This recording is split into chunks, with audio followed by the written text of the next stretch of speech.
Dameze shkanizo cuentazva inach ese lukia ach eso menanizo riatrech ido rianzanyudo temeze mach ese amarazo ni yazo mazo me kaviza zo hadon nim azo mezi yahabe aviza zo maze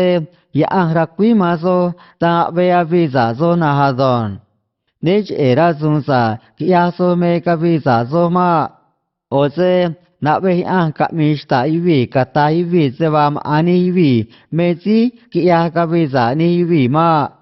oze ya mezi kia mani ne kia mani chere kana koni Cristo Jesús ne ek yani zunza rai ne che ma ai me ka ve kia ni zunza yo na hadon